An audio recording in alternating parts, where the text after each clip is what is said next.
Assalamualaikum warahmatullahi wabarakatuh. Sahabat Nur Hasanahku yang saya cintai, sebelumnya kami mengucapkan banyak-banyak terima kasih karena saudara sudah kembali ke channel YouTube kami. Apa kabar?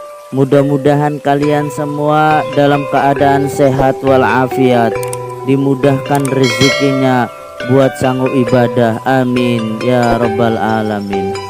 Oke sahabat Nur Hasanahku, sebelumnya kami menceritakan tentang kisah Raden Walang Sungsang, dan rasanya tidak afdol bila kita tidak membahas guru beliau, yaitu Syekh Nurjati.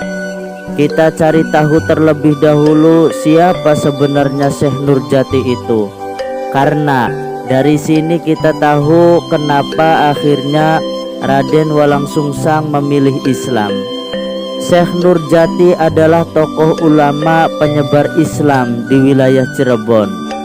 Beliau menggunakan nama Syekh Nurjati pada saat berdakwah di pinggir Amparan Jati yang lebih terkenal dengan nama Gunung Jati, sebuah bukit kecil dari dua bukit yang berjarak kurang lebih 5 km sebelah utara kota Cirebon, tepatnya di Desa Astana, Kecamatan Gunung Jati, Kabupaten Cirebon.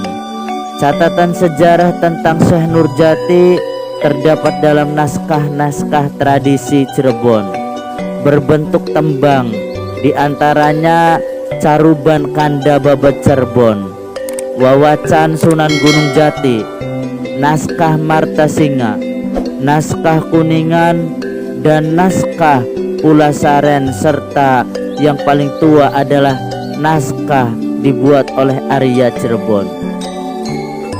Sebelumnya Syekh Nurjati dikenal dengan nama Syekh Datul Kafi atau Maulana Idofi Mahdi, lahir di Semenanjung Malaka.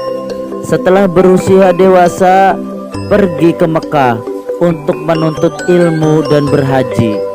Setelah itu Syekh Nurjati mengamalkan ilmu yang diperoleh dengan mengajarkannya di wilayah Baghdad, di mana Syekh Nurjati menikah dengan Syarifah Halimah, putri dari Ali Nurul Alim. Dari pernikahan tersebut dikaruniai 4 orang anak, yaitu Syekh Abdurrahman yang kelak di Cirebon bergelar Pangeran Panjunan. Yang kedua Syekh Abdurrahim, kelak bergelar Pangeran Kejaksan.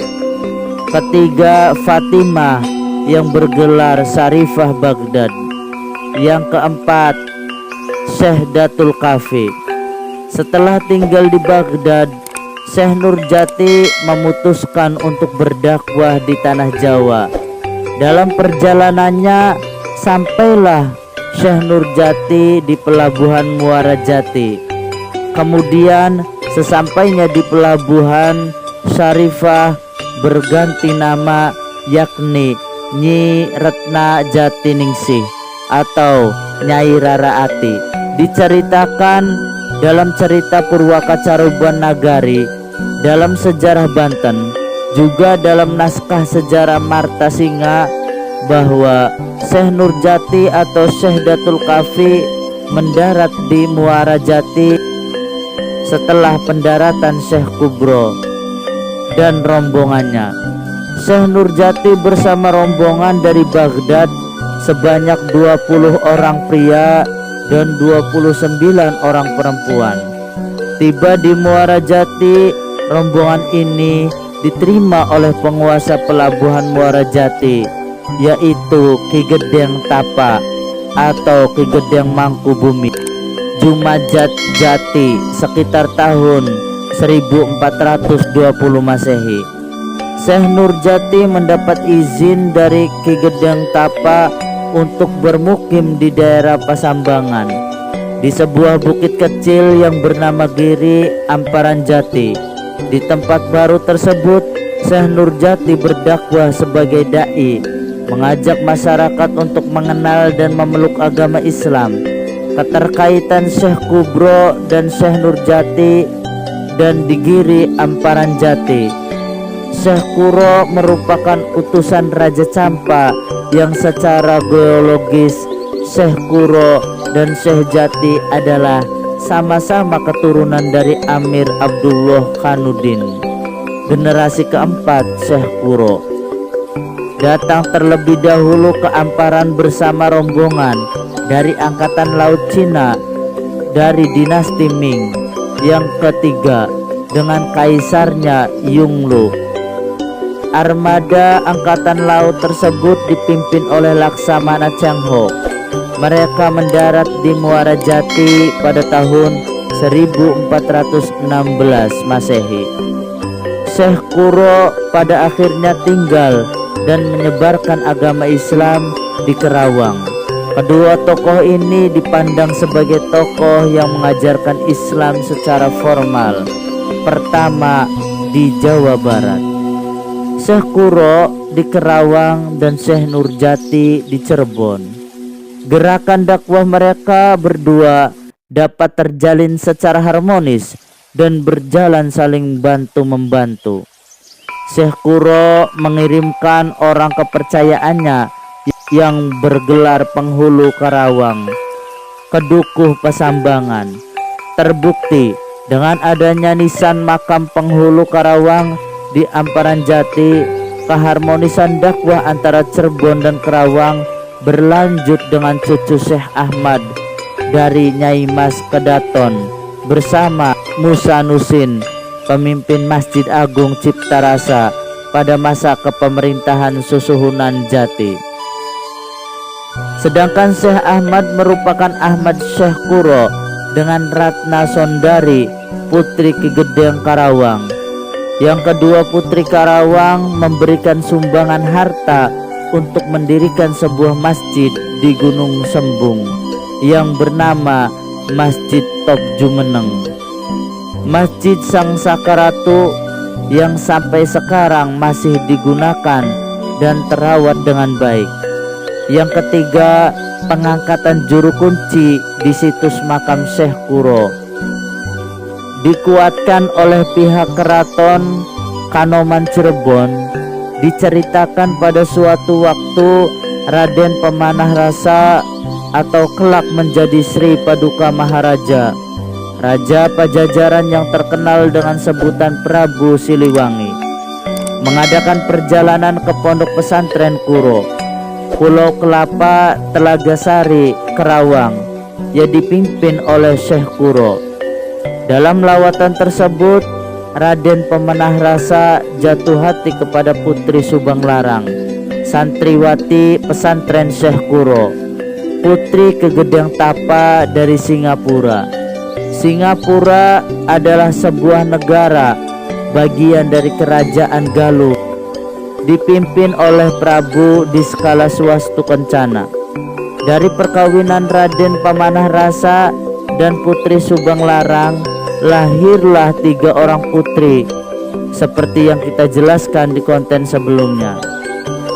Kita kembali pada runtunan kejadian sejarah mengenai awal berdirinya kerajaan Cirebon, yakni Cirebon sebagai desa yang didirikan oleh Ki Danusela atau disebut Ki Gedeng Alang-Alang pada sekitar tahun 1420 sampai 1430 Masehi.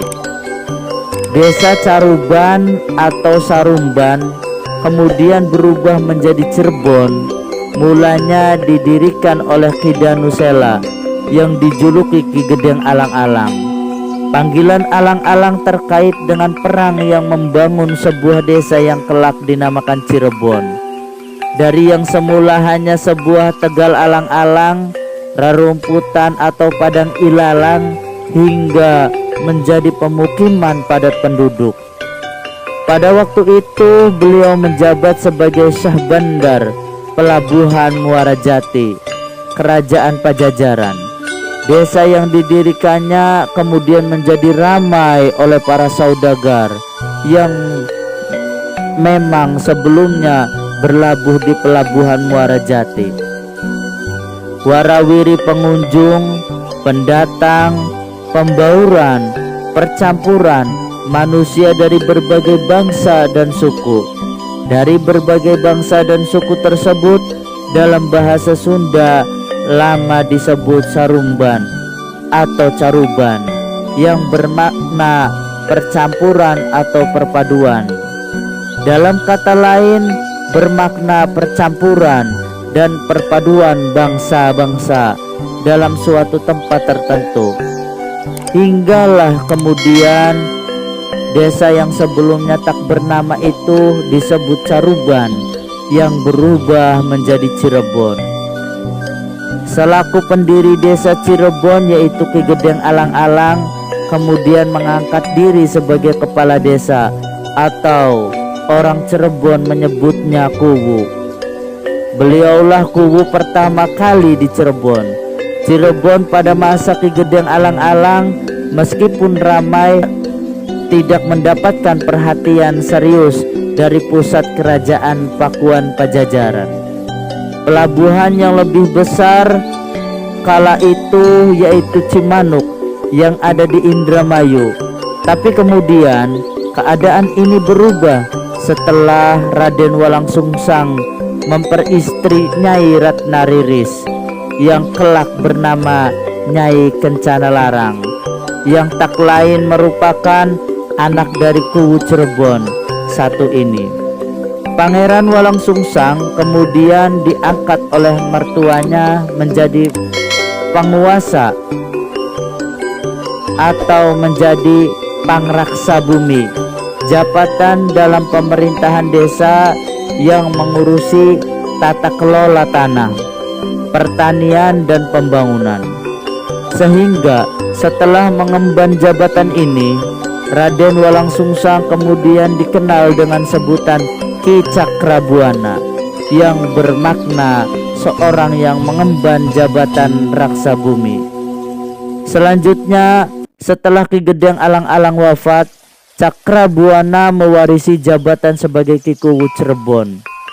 Oleh sebab itulah kemudian Raden Walang Sungsang dikenal juga oleh masyarakat Cirebon dengan sebutan Mbah Kuwu Cirebon. Pada masa pemerintahan Ki Kuwu Cirebon ini, mulailah kota Cirebon mendapatkan perhatian serius dari pusat kerajaan Pajajaran. Bagaimanapun, Walang Sungsang adalah pangeran yang terbuang dan terasing dari istana, putra Prabu Siliwangi dengan Nyai Mas Subanglarang yang kini menjadi Kuwu dan berhasil mengelola sebuah wilayah di utara wilayah Pajajaran. Konon hal tersebut membuat bangga sang Prabu yang tak lain merupakan ayah beliau sendiri. Hal tersebut ternyata membuat bangga sang Prabu yang kemudian mengirimkan sebuah payung kandaga kepada putranya tersebut bahwa Walang Sungsang telah diangkat oleh sang Prabu menjadi adipati atau penguasa pesisir utara Cirebon dengan gelar Sri Nagara sebagai tanda ikatan bawahan dan pusat kerajaan. Tiap tahunnya harus mengirim pajak upeti kepada pusat berupa terasi atau penyedap rasa ke Pajajaran sebagai bukti ikatan. Dari sinilah Cirebon yang semula bernama Sarumban atau Caruban lama-kelamaan diidentikan dengan garam cai dan rebon, bahan pokok pembuat terasi. Demikianlah awal mula peningkatan status Cirebon yang dahulunya hanya sebagai desa kemudian berubah menjadi kadipaten. Dengan adipati pertamanya adalah Raden Cakrabuana atau Mbah Kuwu Cirebon atau Raden Walang Sungsang yang bergelar Sri Magana. Perjalanan Cirebon dari kadipaten menjadi kesultanan Islam setelah peristiwa pengukuhan Raden Walang Sungsang sebagai adipati Cirebon dengan gelar Sri Magana Cirebon, dan masyarakat ramai jika sejatinya Raden Walang Sungsang adalah putra Prabu Siliwangi. Ekonomi Cirebon bertambah pesat. Hal ini wajar karena jaminan keamanan Cirebon langsung disorot oleh pusat pemerintahan Pajajaran. Dengan garansi keamanan inilah maka Cirebon yang semula hanya Tegal alang-alang menjelma menjadi negara gede, kota besar di zamannya. Oleh sebab itu, selain disebut Sarumban, Caruban, Cirebon juga disebut Grage, kependekan dari negara gede. Raden Walang Sungsang sebelum ini kita paparkan mendapatkan tambahan ilmu agama dari Syekh Nurjati, kemudian ke Mekah dan menjadi penguasa di wilayah Cirebon. Beliau menetapkan kepemimpinan dengan prinsip-prinsip Islami. Inilah sebab kemudian Cirebon menjelma menjadi kadipaten Islam pertama, sekaligus menjadi basis dakwah Islam di Pasundan.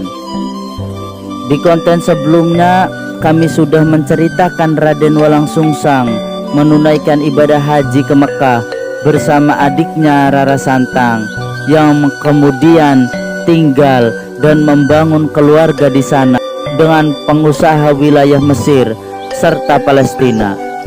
Dalam periode Cirebon menjadi kadipaten, inilah putra Rara Santang yakni Syarif Hidayatullah pulang dan turut membangun dan berdakwah di Cirebon.